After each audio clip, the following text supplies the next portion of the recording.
This video is going to be just a little different than what you typically see, either me like just doing the lifts so that you guys can critique the lifts that you guys see if you are a more experienced lifter than I am, or if you are a lesser experienced lifter than I am, then most likely you can learn from some of the lifts that I do.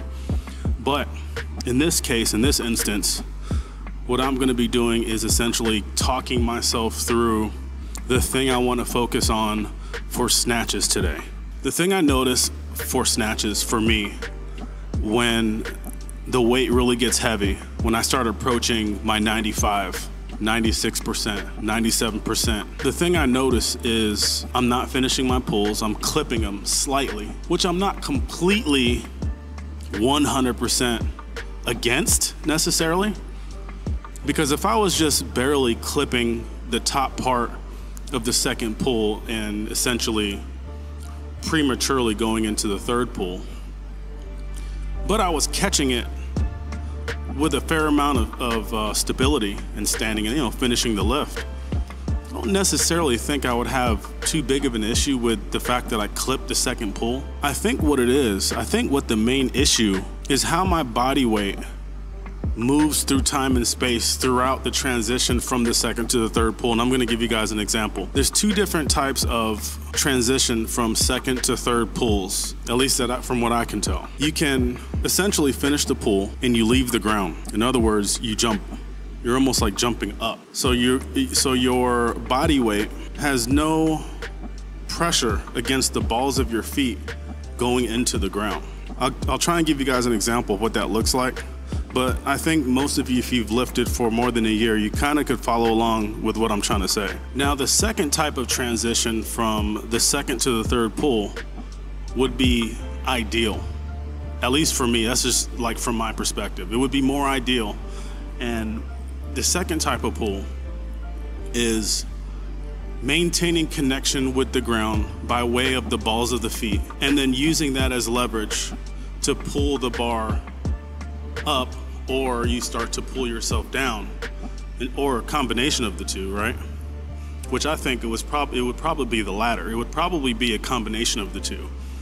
So as soon as you start to feel 100% of your body weight and the barbell, obviously, because it's all connected by way of your arms, as soon as you start to feel that weight on the balls of your feet, you then start to pull the bar up into your chest area, like towards this area, while at the same time pulling yourself down. But you can't really pull yourself down if you're already disconnected from the ground. You get what I'm saying? So in the first pull, you're kind of jumping, leaving the ground, and you're trying to pull yourself down, but you have no connection to the ground, but you're not really taking advantage of how fast you can get under the bar because you don't have any leverage. You're not connected with the ground. You know what I'm saying? Anyway, so today I'm gonna try and stay connected to the ground by way of the balls of the feet while I'm transitioning over into the third part of the pull. The third pull should be happening the very instant you reach your full extension, and then you start to reverse the movement from your body coming up to coming back down into the squat, right? So that would be the third pull. Okay, so as I do each one of these lifts, I'm gonna be like just chatting with myself, and you guys are just gonna be like flies on the wall. Remember, my goal is to still be on my toes as I start pulling at the end of the second pull. I start pulling the bar up, and at that very moment, that very like millisecond that I'm still on my toes and I'm actively pulling the bar up, I'm still on my toes, I'm gonna take that opportunity, since I'm still connected to the ground, to then start to sneak underneath the bar and then reposition the feet, right? And in actuality, it would be reposition my feet and then full punch out overhead. That's what it ends up equating to when it comes to like the sequence. So here it goes.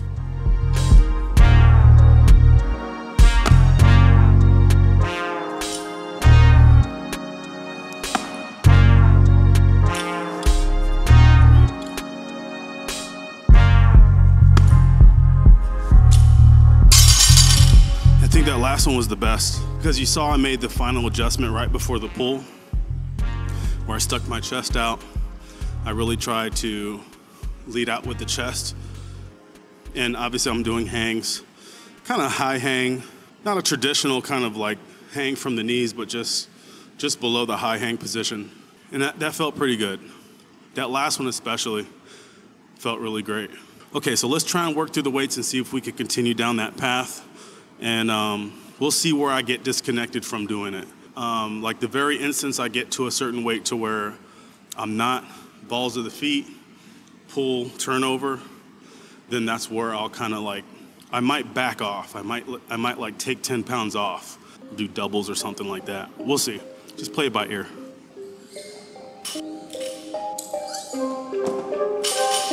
Okay, so this is 95.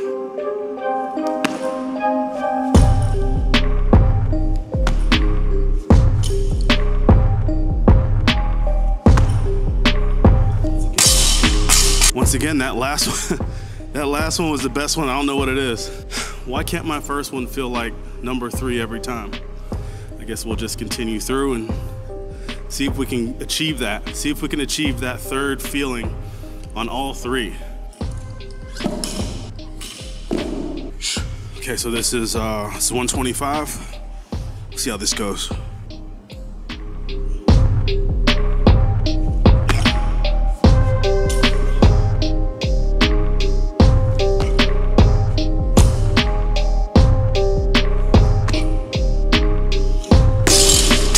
You don't get 3 attempts when you're on the platform, huh? Okay, so I mean, I'm not gonna stress it. Now I'm gonna see whether or not I'm getting the best form on the 3rd rep because my brain knows that I have 3 attempts, or is it because for some other reason? I think it's because of that. I think it's because as I pick the barbell up, I'm already like subconsciously thinking to myself, okay, I've got 3 tries to make this happen, right? I'm gonna put a little bit more weight on. This is 125. I'm gonna put on 135, and I'm gonna do some singles, exactly what you just saw, but I'm only gonna do singles, and I'm gonna see how that feels.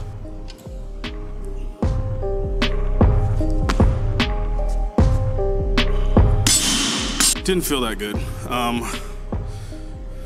If I was to gauge my expectations on how I think I should feel versus how I just felt for that lift, I'd have to give myself a B-. This I didn't feel connected all the way through the second pull, so I'll give it about a 30-second rest and we'll go for it again.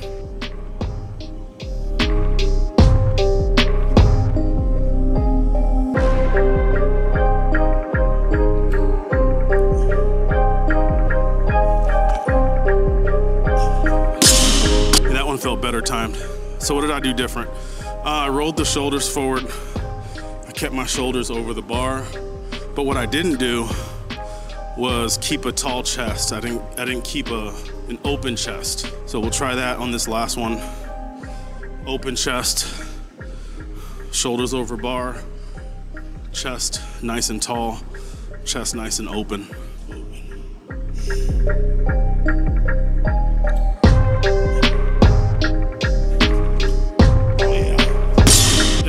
Felt the best. So I'm still 1 of 3, right?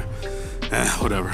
All right, so what was my biggest takeaway from today's session? I think my biggest takeaway was staying over the bar, keeping my shoulders over the bar kind of as long as possible, keeping the chest up and open. I think if I could continue those kind of 3 major talking points when it comes to doing the snatch, for me personally, I think that my snatch numbers will continue to go up. Right now I'm at 242, so that's my max snatch is 110 kilos.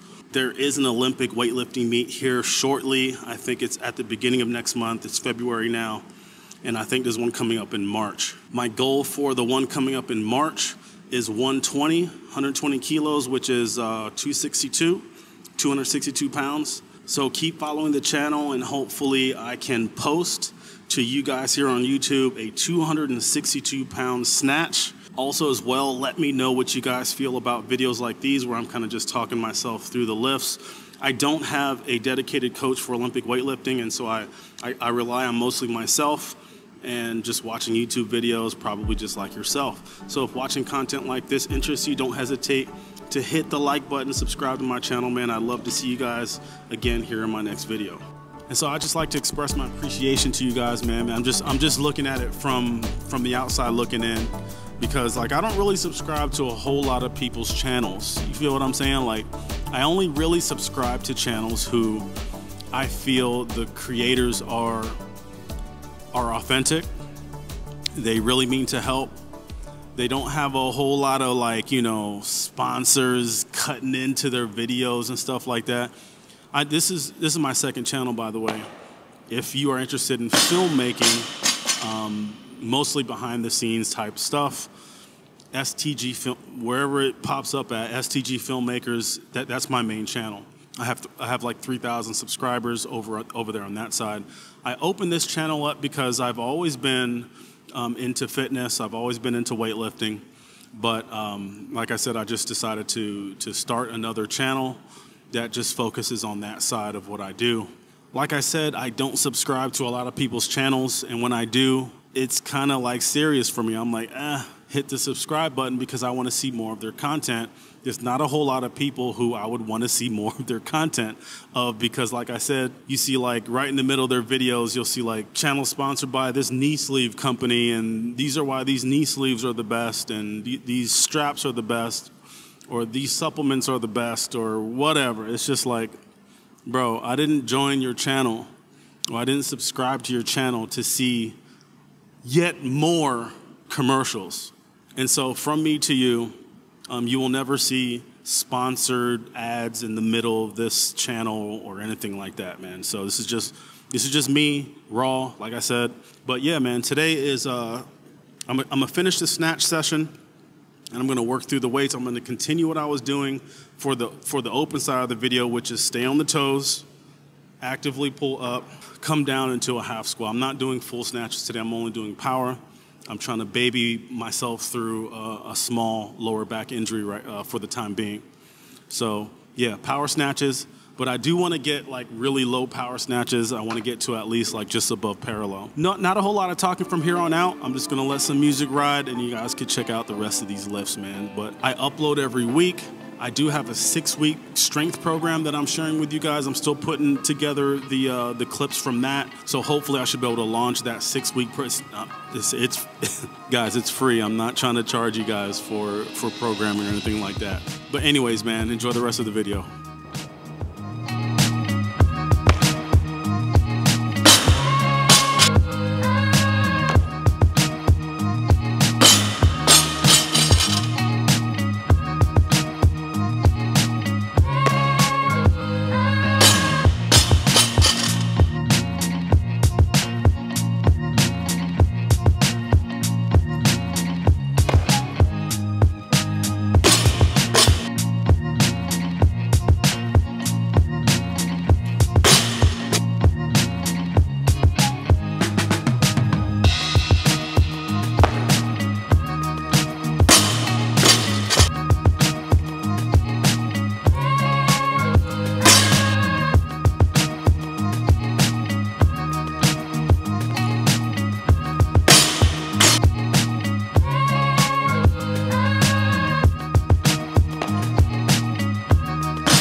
Reviewed those last two, and I'm still freaking jumping, right?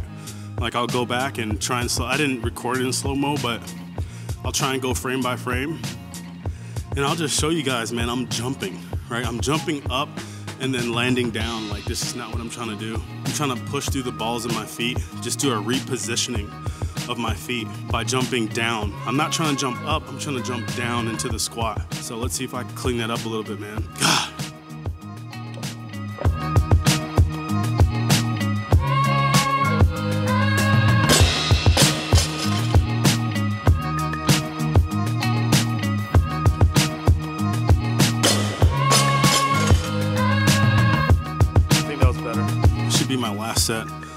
155, and then I'm gonna go over and do some snatch balances, but I think this will be it for the actual lifting as far as that's concerned. That's if, of course, I can.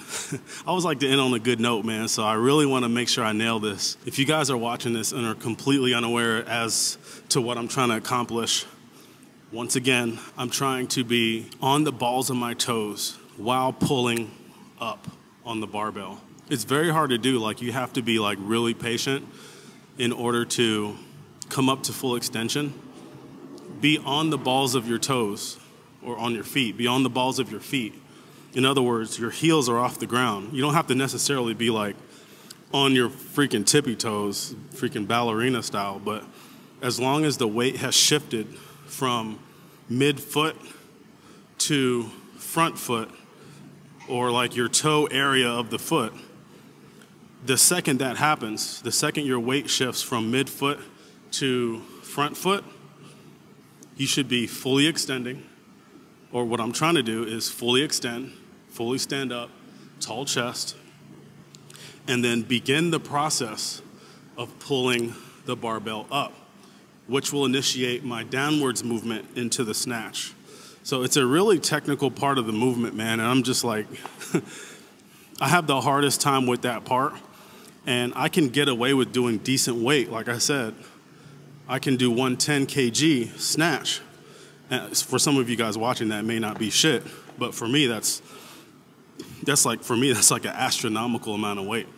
242, like to me, that's crazy. You know, I never thought I'd be able to do that ever, especially the fact that I'm gonna be 43 next month. So to be a 43-year-old snatching 242, to me, I'm already winning, right? But obviously I'm still striving for better numbers, right? As long as I can, I should. But here we go, man. I'm gonna try this is 155, and I'm gonna try and stay on the balls of my feet, come up to the balls of my feet, full extension, chest up, and then begin the third pull while I'm still on my toes.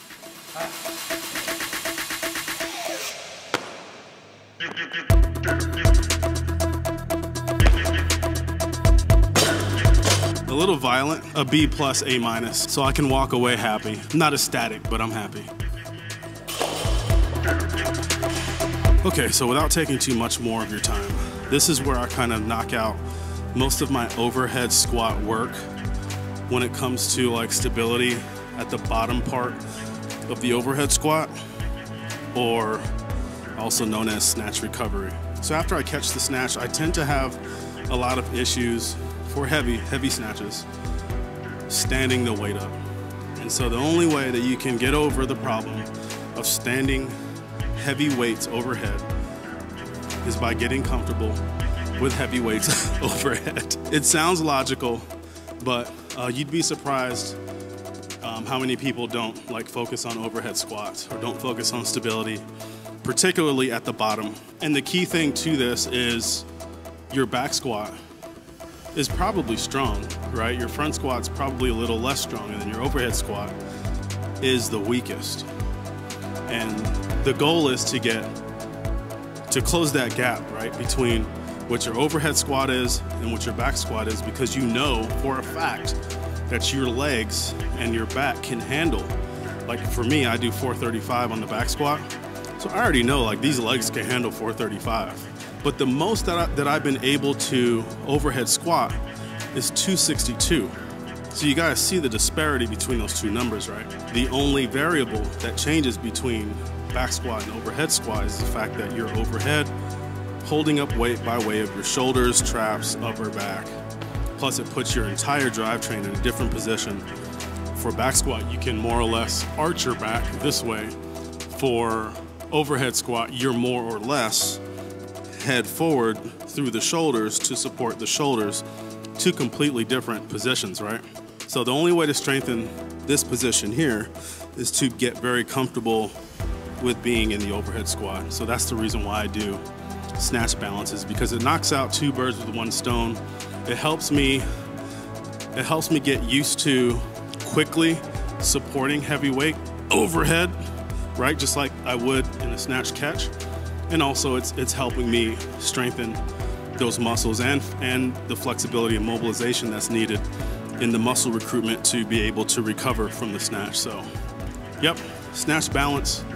I definitely keep these in my repertoire. Today I might work up to something like, I don't know, 155, which is what you guys just saw me doing over here. But if I feel spunky, I might go for 185. But this is gonna be a light week, light session. Like I said, I'm trying to nurse an old lower back injury, so I don't want to aggravate it any more than I probably already have. So enjoy.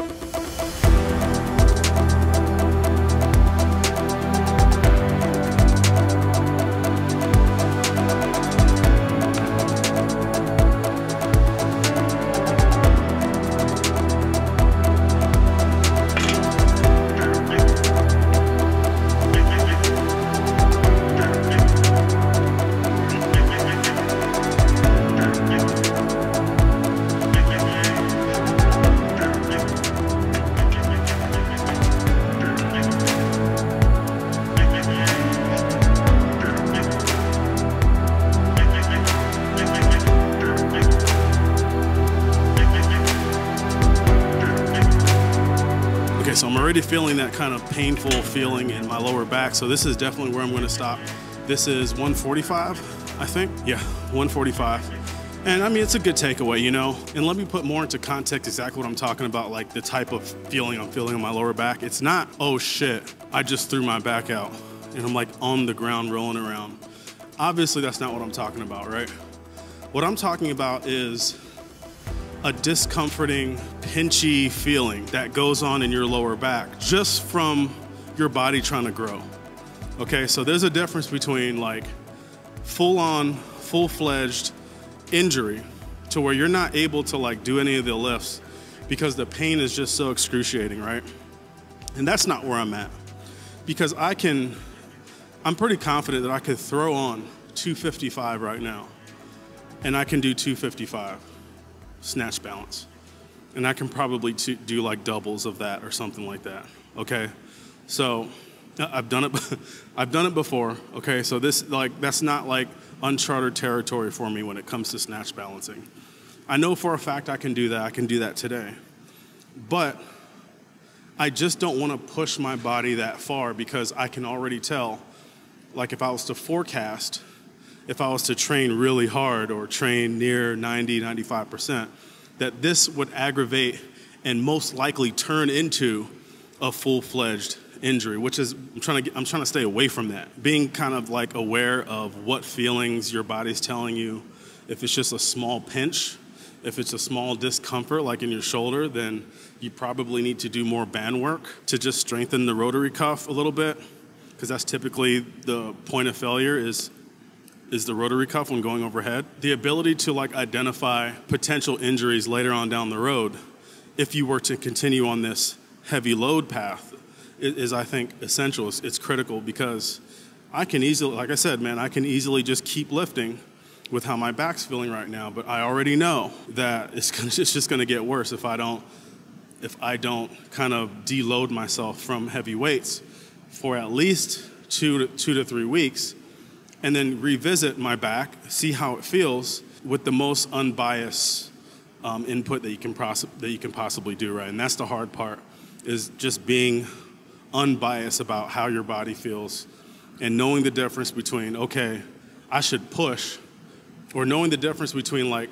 pushing and being motivated and staying motivated in the gym, and okay, I need to like back off and deload for maybe 2 or 3 weeks, and then come back and revisit that tweak or whatever it is you were feeling.